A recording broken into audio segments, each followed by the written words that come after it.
bienvenidos esta tarde. Vamos a orar, toman asiento y empezamos con esto. Bendito Padre, te damos gracias a esta hora, Señor, porque en todo momento, Padre amado, vemos tu fidelidad sobre nuestras vidas. Vemos tu misericordia, Señor, cómo se extiende cada día, se renueva. En esta hora, Señor, me pongo en tus manos, Padre. Soy un vaso en tus manos, Señor. Que sea tu Santo Espíritu, Señor, hablando a esta congregación, a este pueblo que se ha reunido esta tarde, Señor.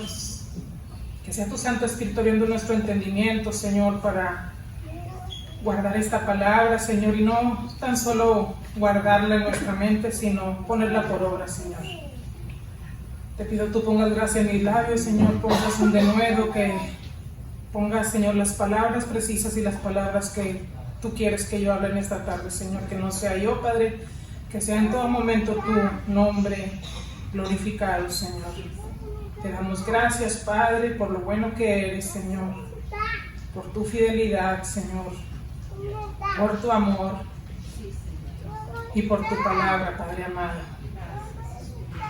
Gracias, Señor, en el nombre de tu Hijo amado Jesucristo, Señor, oramos. Amén. Amén. Tomen asiento, hermanos. Vamos a estar leyendo Lucas 14, 25 al 33.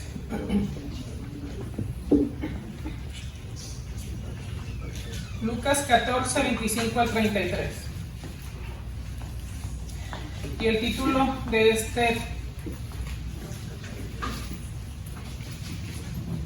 esta prédica es Los costos de ser discípulos de Cristo.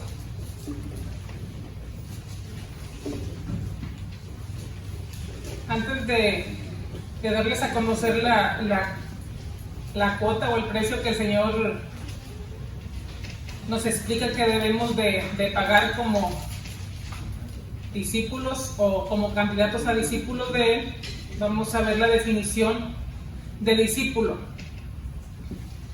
Según el diccionario, un discípulo es una persona que recibe enseñanza de otra, de un maestro, o que sigue estudios en alguna escuela, o bien de alguien que sigue y defiende las ideas, doctrinas, métodos de su maestro.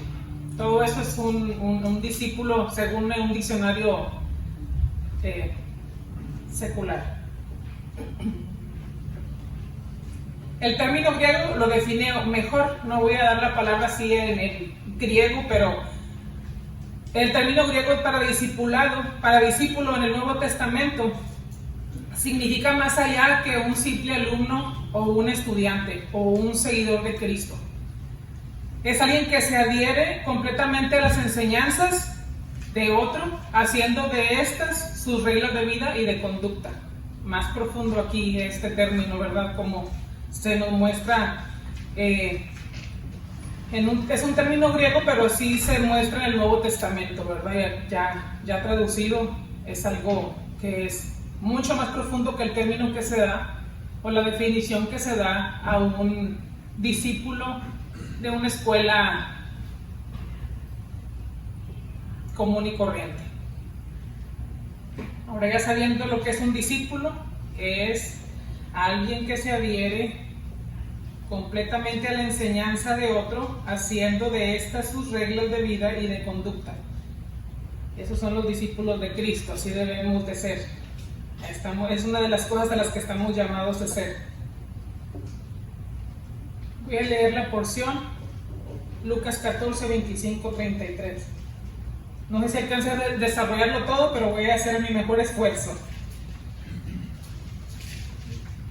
Dice la palabra de Dios en el nombre del Padre, del Hijo y del Espíritu Santo. Lo que cuesta seguir a Cristo, dice el encabezado aquí en esta Biblia. Grandes multitudes iban con él y volviéndose les dijo: si alguno viene a mí y no aborrece a su padre y madre y mujer e hijos y hermanos y hermanas y aún también su propia vida, no puede ser mi discípulo. Y el que no lleva su cruz y viene en pos de mí, no puede ser mi discípulo. Porque ¿quién de vosotros, queriendo edificar una torre, no se sienta primero y calcula los gastos a ver si tiene lo que necesita para acabarla? No sea que después que haya puesto el cimiento y no pueda acabarla, todos los que le vean comiencen a hacer burla de él. ¿O qué rey al marchar a la guerra contra otro rey no se sienta primero y considera si puede hacer frente con 10,000 al que viene con él con 20,000? Y si no puede, cuando el otro está todavía lejos, le envía una embajada y le pide condiciones de paz. Así pues, cualquiera de vosotros que no renuncia a todo lo que posee, no puede ser mi discípulo. Fuerte la exhortación de parte del Señor. Aquí lo que comienza en el verso 25, dice que grandes multitudes le seguían, eran muchos los que iban detrás de él. Pero entre estos muchos, no todos eran sus discípulos. El Señor sabía que muchos de los que iban detrás de él o se reunían donde él se presentaba, iban solamente a ver qué alcanzaba.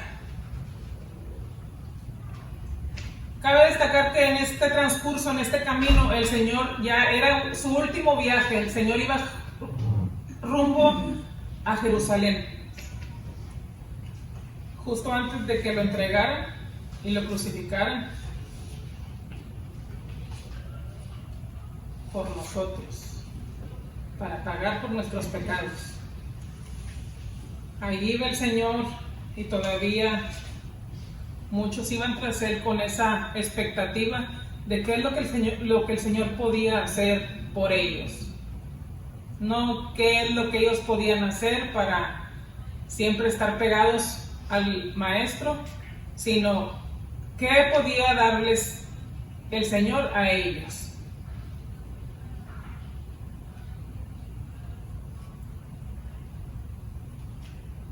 Cada vez eran menos los discípulos que le seguían.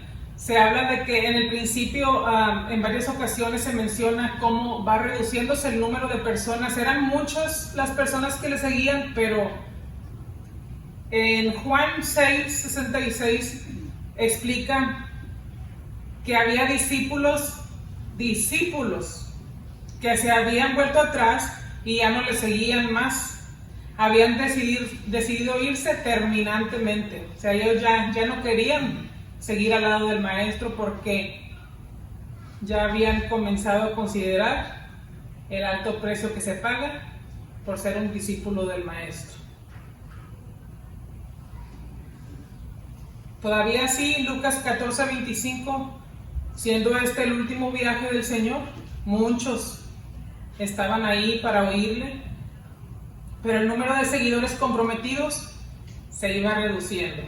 Sus seguidores genuinos eran aquellos, también en Juan lo dice, que eran los que habían escuchado y entendido y creído que Él era su Salvador. Ya estos que venían en esta última travesía del Maestro, ya eran los que de verdad le seguían, los que de verdad iban con Él, esos eran sus discípulos. Pero muchos otros no.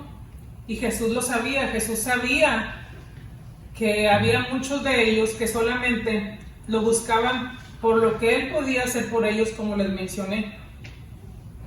Y estos escuchaban a las multitudes o en los pueblos o las aldeas por donde el Señor pasaba. Por aquí ya viene llegando Jesús, ya viene llegando el Mesías, el Maestro. Ese es el que dicen que hace milagros. Pues vamos a ver qué puede hacer, vamos a ver qué milagros hace por nosotros, quizás vamos a ver si todavía tiene el poder que muchos le adjudican. Dicen que es el que sana enfermos, es el mismo, sana enfermos. Pues vamos. Y lo que más les gustaba. Dicen que multiplica los panes y los peces. Va a haber comida, vamos a comer.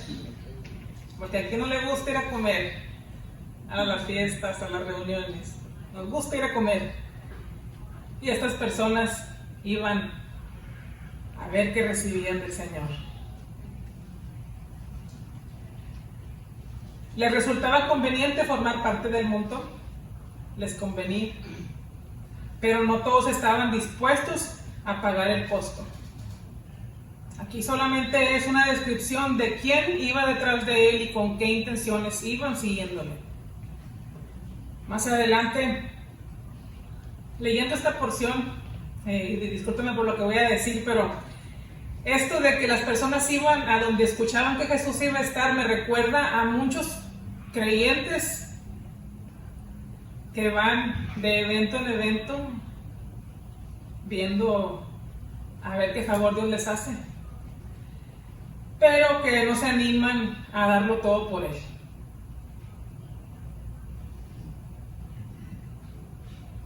Yo sé que es algo que quizás no debería de decir, pero es una realidad. A veces andamos de un lugar en otro buscando a ver qué el Señor puede darnos, a ver si el Señor allá usa aquel siervo que trae para que me venga y me haga el milagrito que necesito, me responda la petición que tengo, pero no quiero meterme más allá de las orillitas del agua, no quiero meterme más allá de las profundidades de mis tobillos, nada más hasta ahí. Mientras reciba, ahí me quedo. Lucas 14:26. Si alguno viene a mí y no aborrece su padre y madre, y mujer e hijos, y hermanos y hermanas, y aún también su propia vida, no puede ser mi discípulo. Imagínese nada más. Si estás dispuesto a ser mi discípulo, debes de aborrecer a los demás. No solo eso, a ti mismo. Hasta tu propia vida, le dice el Señor. De lo contrario, no pueden ser mis discípulos.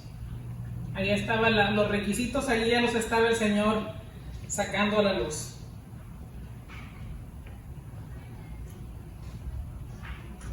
Si nos vamos un poco más atrás, Jesús narra la parábola de la gran cena justo antes de que diera esta lista de requisitos. Dice versículo 15: oyendo esto, uno de los que estaban sentados con él a la mesa le dijo: bienaventurado el que coma pan en el reino de Dios. Entonces Jesús le dijo: un hombre hizo una gran cena y convidó a muchos. Y a la hora de la cena envió a su siervo a decir a los convidados: venid, que ya todo está preparado. Y todos a una comenzaron a excusarse. El primero dijo: he comprado una hacienda y necesito ir a verla, te ruego que me excuses. Otro dijo: he comprado 5 yuntas de bueyes y voy a probarlos, te ruego que me excuses. Y otro dijo: acabo de casarme y por lo tanto no puedo ir. Vuelto el siervo hizo saber estas cosas a su señor. Entonces, enojado el padre de familia, dijo a su siervo: ve pronto por las plazas y las calles de la ciudad y trae acá a los pobres, los mancos, los cojos y los ciegos. Y dijo el siervo: Señor, se ha hecho como mandaste y aún hay lugar. Dijo el Señor al siervo: ve por los caminos y por los vallados y fuérzalos a entrar para que se llene mi casa. Porque os digo que ninguno de aquellos hombres que fueron convidados gustará mi cena. Hubieron 3 excusas ahí que consideraron válidas estas personas. Los 5 bueyes o yuntas que habían comprado. El otro acababa de casarse y uno más acababa de comprar una hacienda. Consideraron que era más importante atender la hacienda. Todavía hasta cierto punto se entiende el recién casado atender a su esposa. Y en sí el problema no era ni la esposa, ni la yunta, ni tampoco la hacienda. Aquí el problema radicaba en la persona que se excusó. Prefirió aquello en vez de la invitación de aquel señor. Jesús no estaba buscando seguidores, simples seguidores. Él buscaba verdaderos discípulos que estuvieran dispuestos a pagar el precio por seguirle o por servirle. Sus palabras fueron ásperas cuando Él les menciona, tienen que aborrecer. Imagínense nada más que el Señor les diga, aborrezcan a su esposa, a su madre, a su padre, a sus hermanos. No cualquiera le entra. En nuestra ignorancia, si no tenemos la disposición, no vamos a tan fácilmente ser convencidos por ello. Aborrecer en sí significa detestar enormemente a alguien, odiarlo. Ya un poquito más suave, perder el interés por cierta cosa o persona. La definición de aborrecer es esa: aborrecer, repudiar, odiar. Pero en sí, la explicación de esta porción, cuando el Señor habla de aborrecer, no significa en sí la definición que se nos da, más bien es en el contexto de la palabra. Debemos estar dispuestos a renunciar. Eso es lo que el Señor nos manda a hacer. Aborrecer es, vas a bajar unas rayitas al amor que le tienes a tal cosa, a tal persona, a tu esposa, a tu padre, a tu madre, a tus hijos, aún a ti mismo, porque a mí me vas a poner en primer lugar. Eso es aborrecer, a lo que se refiere Cristo cuando nos habla de esa palabra aborrecer. De que no podemos ponerlo a Él en segundo plano porque tenemos todo esto que atender, las 5 yuntas. Primero voy a atender a las 5 yuntas y luego te sigo a ti, Señor, y luego veo si tengo tiempo para poder ir a tu casa, si tengo tiempo para estudiar tu palabra, si tengo tiempo para servirte o para determinarme a dejarlo todo por ti. Como quiera que sea, es difícil de entender, y más cuando no tenemos el conocimiento, viendo como un mensaje, un versículo que es paralelo o comparable a esto, ¿verdad? Que se asemeja a esto, está hablándole el Señor prácticamente de lo mismo. En Mateo 10:37 dice, el que ama a padre o madre más que a mí, no es digno de mí. El que ama a hijo o hija más que a mí, no es digno de mí. Aquí está. El que ama a padre o a madre más que a mí. Entonces el Señor nos está pidiendo que lo tengamos a Él siempre donde Él debe de estar, en el primer lugar. Que sea lo primero en todo. No de que en algunas ocasiones, cuando lo necesitamos, lo querramos poner en ese pedestal o en ese lugar como el Dios que me ayuda, el Dios del que dependo. Pero cuando todas las cosas están bien, ay, que me espere el Señor, ya luego le sirvo, ya luego le visito a su casa, ya luego voy a su palabra. Y así hacemos muchas veces, muchas ocasiones. Semanas atrás, sin haber pensado en leído en sí este tema, me decía mi esposo, íbamos en el carro y me dice, ¿qué es lo que quiere decir el Señor cuando dice aborrece a tu padre y a tu madre?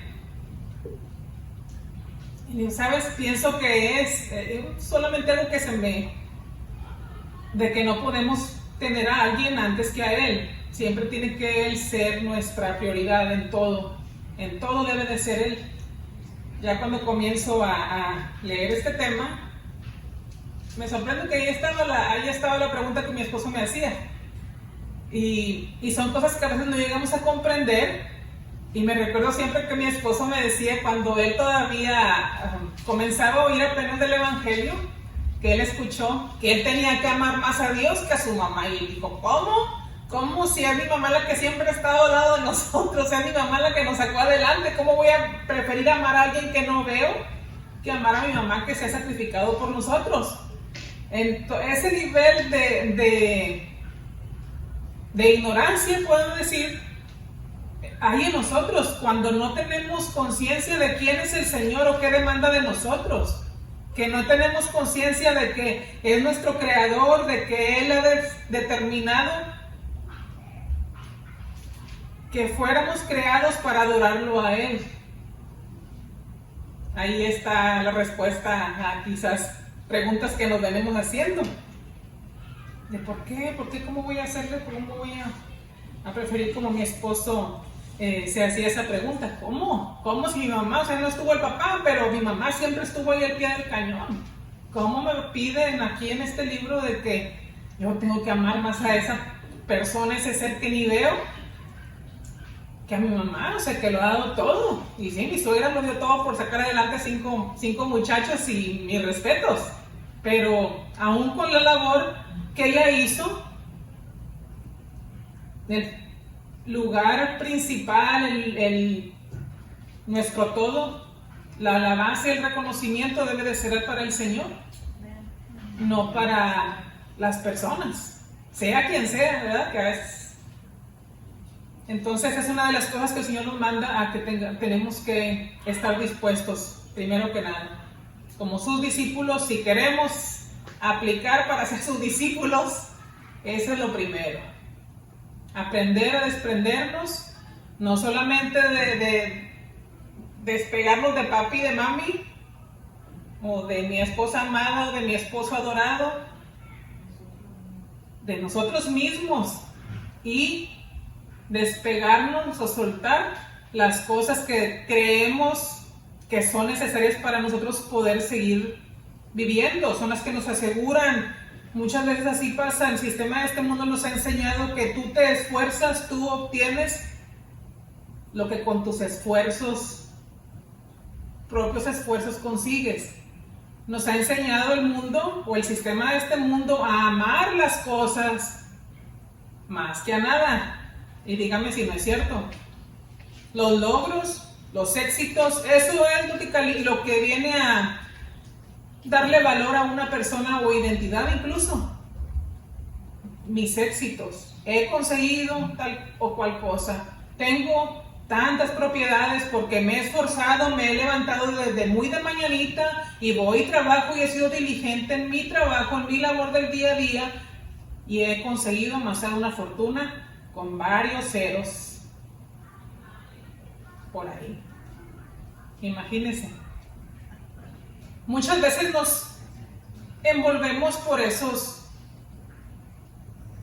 pues, las cosas que mueven este mundo. Nos envolvemos en ello, así estamos envueltos en eso. Y a veces estamos dentro de la iglesia y seguimos envueltos en eso. Y eso es lo más lamentable. Que estamos dentro de la iglesia y decimos depender del Señor. Pero Señor, primero tengo que ir a trabajar para poder sacar y pues ahí te veo el domingo. Adiós. El domingo vengo de nuevo a tu casa. Y está bien que hay que trabajar, hay que luchar por obtener, pero que no se nos olvide que nuestra confianza debe de estar completamente en el Señor, no en lo que nosotros podamos conseguir, no en lo que nosotros podamos amasar o tener en nuestra cuenta de banco. No son nuestras propiedades los que nos definen, no son nuestros éxitos, no es nuestra carrera, no es nuestra profesión, no son nuestros logros. Y esas cosas cuesta dejarlas, cuesta mucho dejarlas, los placeres de este mundo, la diversión. Y está bien divertirnos, no tiene nada de malo, no hay nada malo en eso, pero a veces damos prioridad a cosas sin sentido y perdemos lo más por lo menos. Y el Señor aquí nos reta a que nos definamos, nos decidamos a dejarlo todo por Él o hacernos a un lado. Sencillo. Yo sé que el Señor es amor, pero también en ocasiones el Señor viene y nos habla tajantemente porque tenemos que determinarnos, que tenemos que decidirnos hacia dónde queremos ir, cuál es el rumbo que queremos darle a nuestra vida, qué es lo que nos trae mayor ganancia. Lo eterno, lo celestial siempre nos va a traer mayor ganancia y lo terrenal es temporal.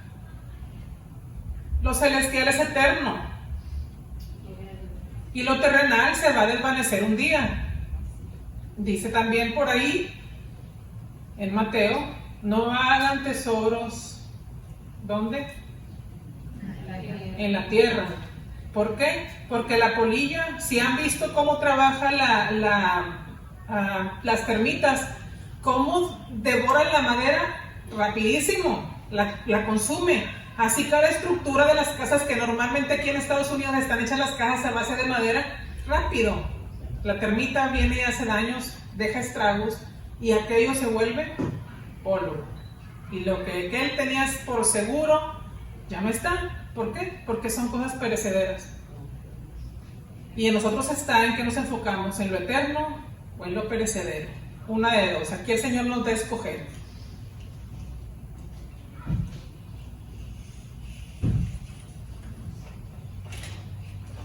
A veces es difícil decidirnos a decirle sí al Señor, porque implica no nada más el tener que despegarte o destetarte de papá o de mamá o de la familia en general.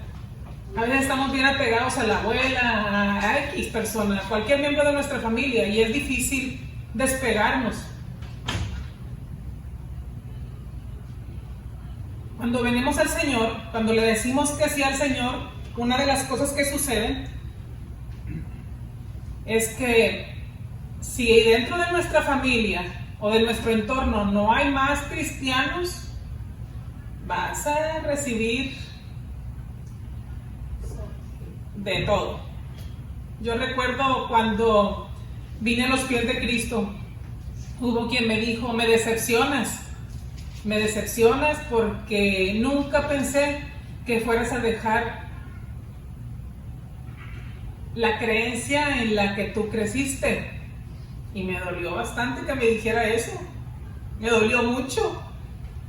Y yo bien defendelona todavía en ese entonces, y le dije, cuando usted me vea salir a mí de un lugar de perdición, ese día avergüéncese de mí, decepciónese de mí, pero por buscar a Cristo, no me diga eso. A mí me dolió, me partió en dos porque no me lo imaginaba, porque fueron palabras que para mí me hirieron, ¿verdad? Porque cómo me voy a decepcionar de la hermana Ríos, porque ella aceptó venir a Cristo, aceptó entregarle su vida al Señor. No, es de alegrarnos, pero obviamente cuando la persona está en tinieblas no alcanza a ver, y solamente la religión, ¿verdad? La tradicional que hemos crecido todos, que pues ni somos tal cosa, pero de eso somos. Entonces, son uno de los precios que se pagan, el desprecio de los nuestros, y eso duele bastante. Y cuando comenzamos, todo nos rompe, ¿verdad? Y esto eran palabras fuertes y requisitos, o sea, así como que demasiado exigentes, demasiado radicales. Pero es una manera en la que el Señor, yo me preguntaba por qué les habló así de esa manera. Era la única forma en la que el Señor podría filtrar a los que de verdad eran sus discípulos de los que nomás lo seguían por conveniencia. Entonces, el Señor usaba esas palabras, esas parábolas para simplemente hacerles ver de que, para limpiar, tamizar y saber quiénes eran los suyos y quiénes eran los que nomás andaban ahí por convenencieros. Dice que el Señor separaba de esa manera a los que aman su verdad y a los fanáticos de la verdad. Ya luego lo voy a explicar un poquito más adelante.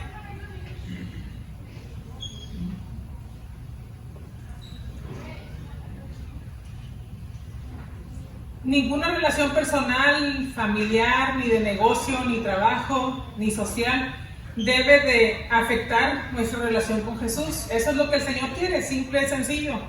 Que nada de lo externo afecte nuestra relación con Él.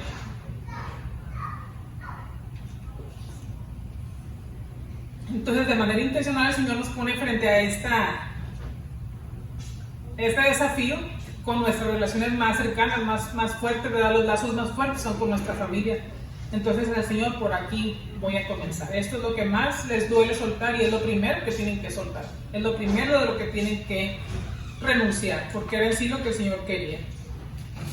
En 3 ocasiones aquí en esta porción que leímos, el Señor enfatiza acerca del costo que conlleva ser su discípulo. En el 26, el 27 y en el 33.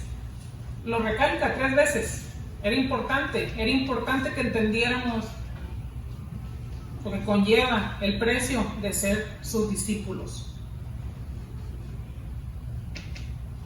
Los amantes de la verdad, los que estaban ahí con el Señor, esos estaban dispuestos a sacrificarlo todo. Estuvieron dispuestos a sacrificarlo todo. Al contrario de los fanáticos de la verdad, que son los que solamente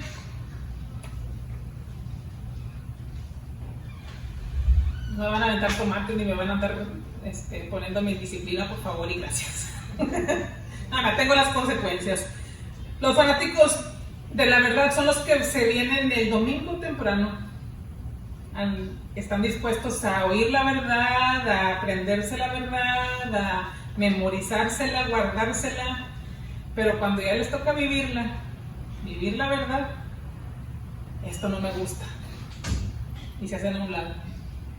¿Por qué? Todo se basa solamente en emociones, en lo momentáneo, en lo suavecito, en lo que me gusta, en lo que me agrada, pero cuando se trata de ya pagar un costo, ya esto ya no me gustó. Ya no voy a ir, si ya no iba el jueves, tampoco voy a ir el domingo, ya voy a ir menos, porque cada vez que voy el Señor me pide más. Y no pide más dinero el Señor, no siempre nos va a pedir dinero el Señor. A veces sí, yo creo que a veces sí el Señor nos va a probar también con eso. Pero no se trata de que tenga que venir usted, no hablo de eso y dar una cantidad que porque el pastor le está pidiendo que para hacer esto, para hacer aquello, que para la misión, especialmente de esta congregación, no se le forza nada a dar. Ese no es el enfoque en esta iglesia. Pero ya cuando se nos atora la piedrita en el zapato, se nos mete la piedrita en el zapato y dice, Señor, ¿por qué me estás pasando por esto? Y lejos de afianzarnos de Él, que es lo que Él quiere en las tribulaciones, que nos agarremos de Él y que aquí estoy, Señor, haz de mí lo que quieras, aquí estoy, quiero servirte, estoy dispuesto a ser tu discípulo, no importa por lo que pase, pero no, mejor me ausento. Ya cuando se me ofrezca de nuevo, me presento. Y es la realidad en la iglesia, no digo que en esta iglesia en sí, en general, lo he visto en muchos lugares. No nos arraigamos, ¿por qué? Porque no queremos el compromiso, no queremos el tener que dejar nuestra zona de confort, nuestra comodidad para ser discípulos del Maestro. No queremos eso, no queremos pagar el precio. Queremos recibir, queremos lo suavecito, pero ya cuando sentimos lo tupido, ahí te veo, adiós. Así somos. Y el Señor sabía que ya muchos de los que venían detrás de Él solamente venían por interés, viendo a ver qué podían alcanzar. Ahora, ¿cómo puedo estar seguro de que he renunciado a todo y me he comprometido con Jesús? ¿Cómo? En el verso 27 nos dice, y el que no lleva la cruz y viene en pos de mí, no puede ser mi discípulo. Ahí está la respuesta. Cuando usted toma su cruz, decide tomar su cruz, ahí usted está ya cediendo sus derechos, su amor, el control de su vida al Maestro. Pero suena muy fuerte esto. Tome su cruz y tiene que ir en pos de Cristo. Ya olvídese de lo suyo y venga conmigo a la cruz. Cargue su cruz. Y en sí la cruz no es para que llevemos a nuestra cruz que literalmente, si nos ponemos a ver, la cruz implicaba muerte. Para los romanos era la manera en la que ellos hacían pagar a un delincuente, a un asesino, a un ladrón, con la cruz. Eran crucificados. Tenían que cargar el madero y eran crucificados. No nada más cargarlo. Tenían que ser crucificados. Si nos damos cuenta, aquí les mencioné antes de que el Señor iba ya camino a Jerusalén. Era ya su último recorrido. Iba camino a la cruz. Ya él sabía que alguien de sus discípulos iba a entregarlo. Y él siguió. Y así nos llama a nosotros, a que tomemos la cruz y le sigamos. Que vamos a tener que padecer, es verdad.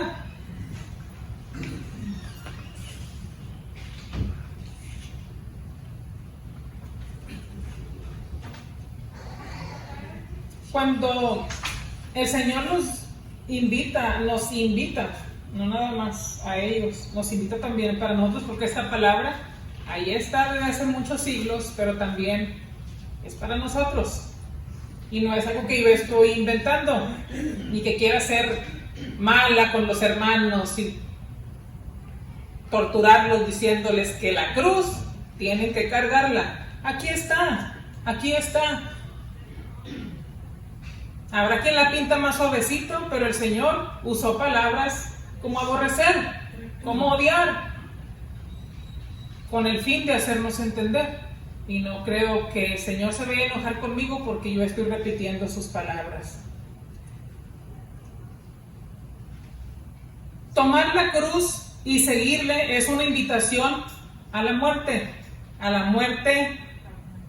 al yo mismo, al yo, a la muerte a mis deseos, morir a mis ambiciones, morir a mis anhelos, morir a mis metas, a mis sueños y ponerlo a Él primero.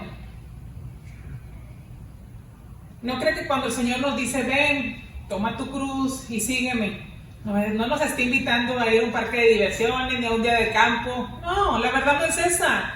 El Señor nos está hablando claro y nos está dejando saber que hay un riesgo, hay un precio, el costo es alto, pero es la única manera en la que vamos a poder nosotros decidir si nos llamamos discípulos o no nos conviene, si nos conviene o no nos conviene.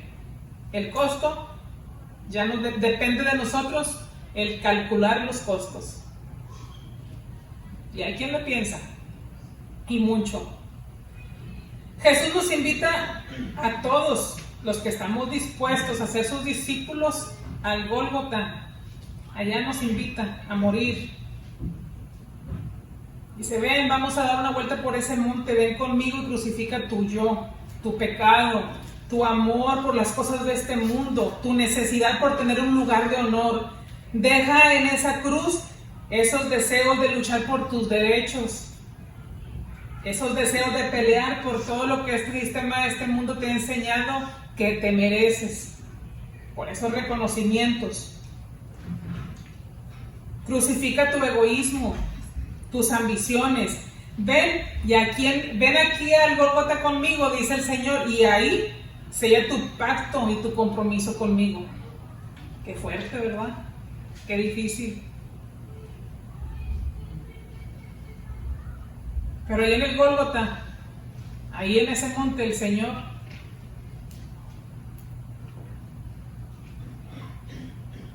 ahí está la prueba. ¿Calificamos o no calificamos? ¿Le seguimos o nos echamos a un lado? Porque no podemos ser discípulos a medias, no podemos ser nada más simpatizantes. Veo una publicación por ahí muy popular en redes sociales. Si compartes este post, te va a ir bien en el día, vas a recibir bendiciones, y díganme si no es verdad que así se ve. Ven Jesús y like, ya, ya, gracias Señor, Dios es bueno conmigo, Dios me bendice.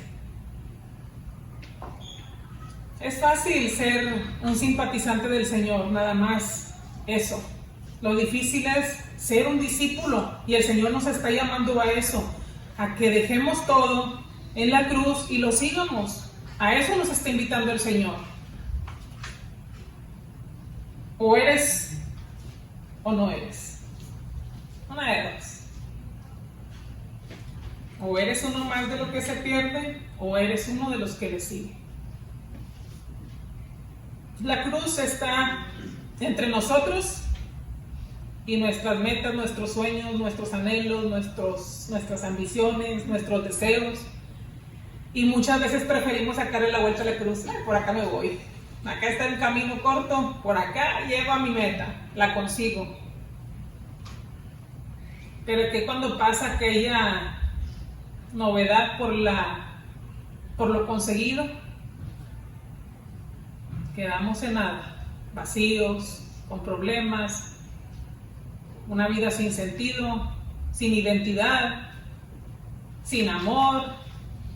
Así permanecemos muchas veces por sacarle la vuelta a la cruz, por querer agarrar el camino más corto, el camino más fácil. No el corto, porque nosotros mismos lo hacemos largo cuando nos resistimos. Lo hacemos más largo y más difícil para nosotros mismos.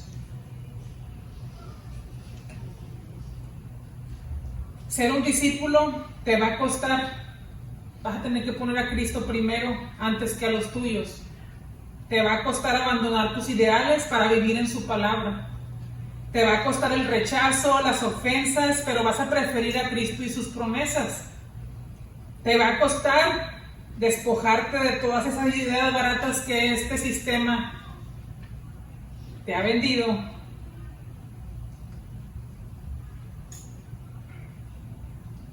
Ahora le perteneces a Cristo y obedecerle va a ser tu objetivo. Pero ya esto es para los que están dispuestos a pagar el precio. Y si tan solo comprendiéramos el beneficio de ser discípulos de Cristo, no le pensaríamos tanto. Cuando somos justificados por gracia, es verdad. Y el Señor lo menciona una y otra vez, que la salvación es por gracia. Él pagó el precio, es algo gratuito, la salvación para cada uno de nosotros. Pero me voló la cabeza cuando me doy cuenta de que el Señor exige. Él pagó por nuestra salvación, pero el precio del discipulado tenemos que pagarlo nosotros. Ya Él pagó por nuestra salvación, pero el precio, el costo de seguirle, lo tenemos que pagar los discípulos.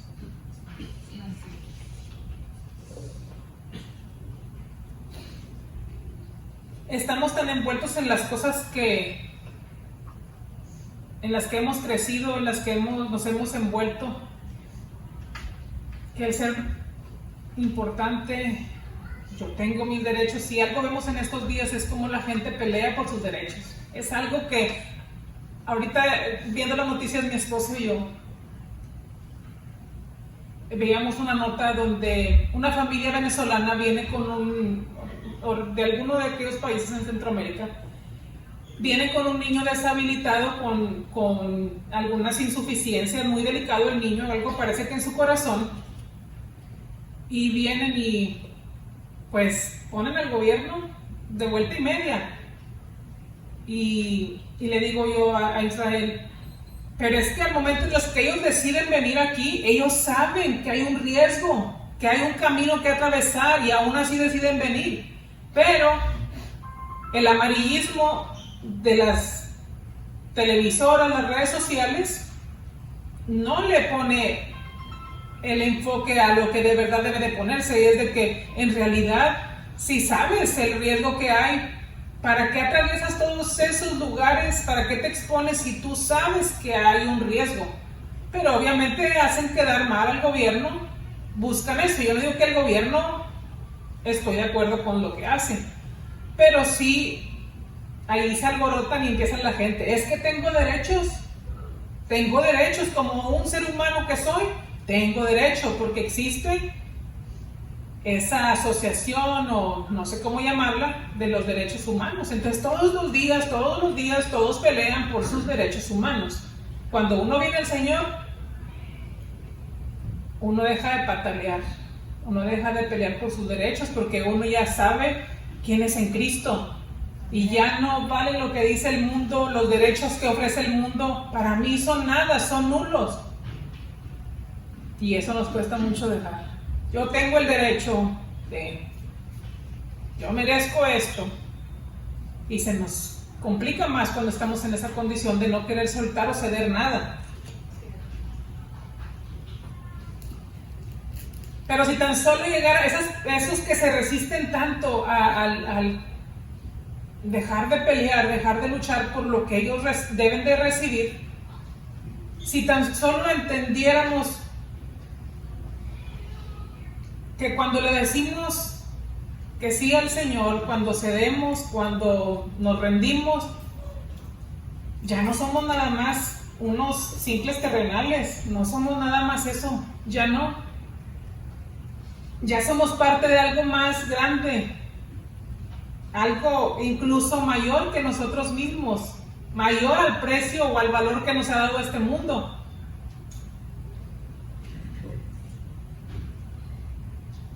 Y es el reino de Dios, ya pertenecemos al reino de Dios. Nuestras posesiones o cualquier aspiración no es nada comparado con lo que el Señor nos ofrece, con lo que el Señor nos promete. El reino de Dios es más valioso que todo, es más valioso que cualquier posesión, que cualquier posición, más valioso que todo lo que te pueda ofrecer este mundo. Calculen el costo. Aún tenemos tiempo de calcular el costo.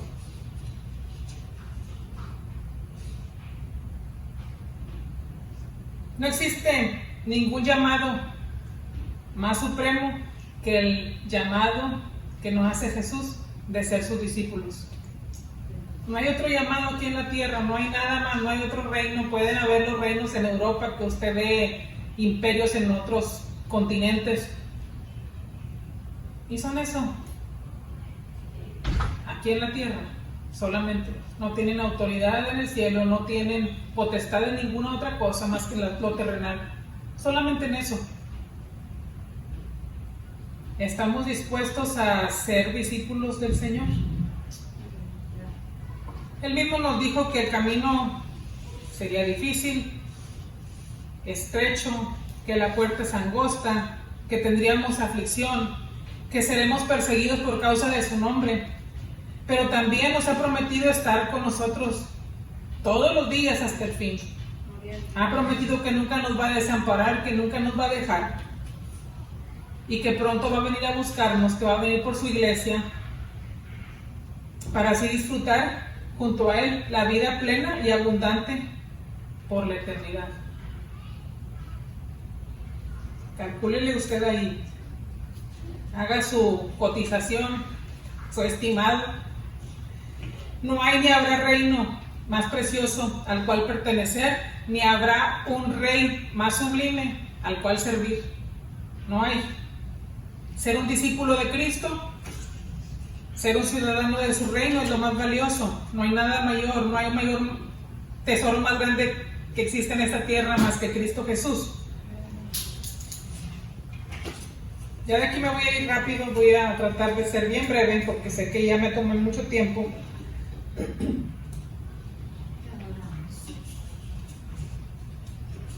Y aquí se nos presenta en el versículo 28 al 32 dos parábolas.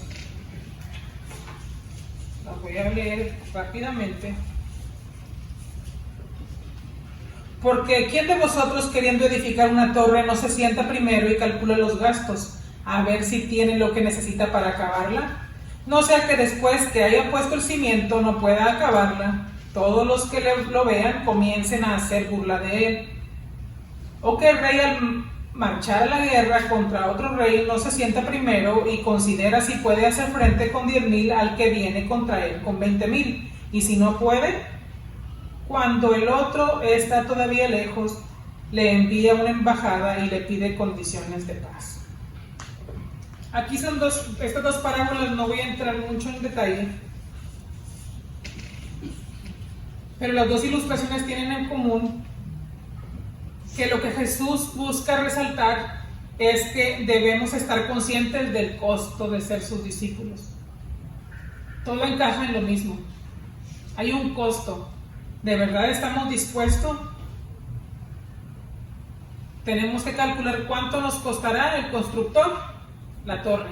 ¿Cuánto? ¿Cuento con lo necesario? ¿Cuento con el dinero para terminar la obra? ¿O no cuento con ella?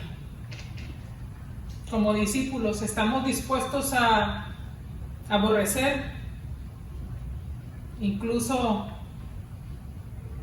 todo aquello que más apreciamos?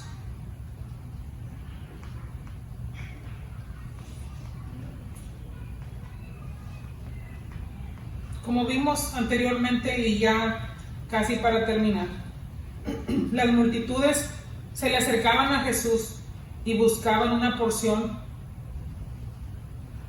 de sus obras, no de sus obras, pero carecían de un compromiso firme.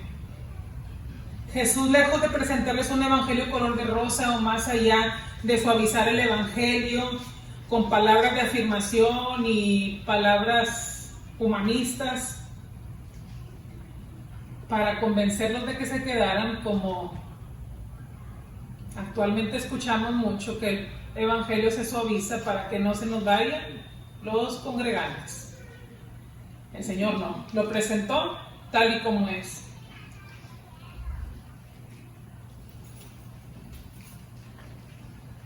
Les da a conocer el alto precio que conlleva ser discípulo y los exhorta a hacer un inventario profundo, exhaustivo de sus propios intereses personales antes de decidir si de verdad están dispuestos a seguirle y a dejar todo por él.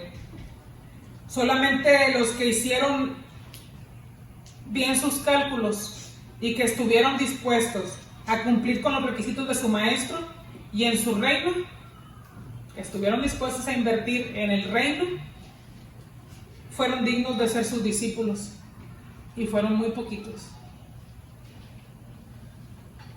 La persona que decida seguir a Cristo y pagar el precio,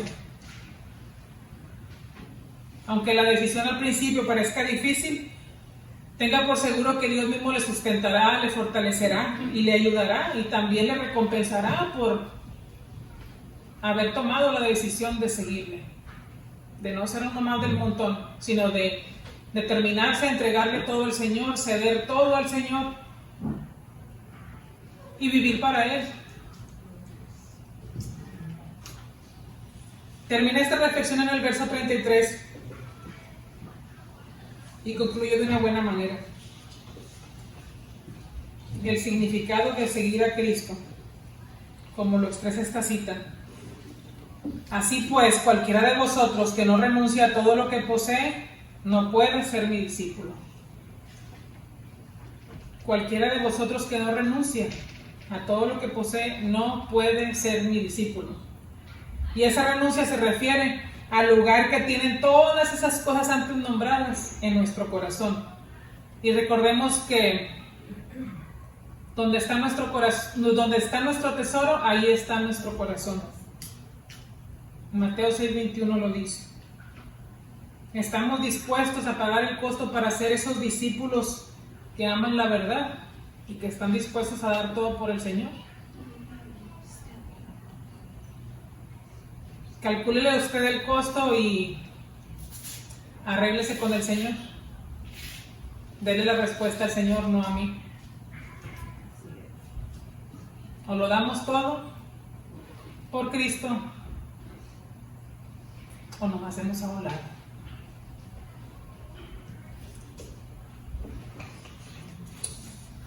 Oremos, hermanos.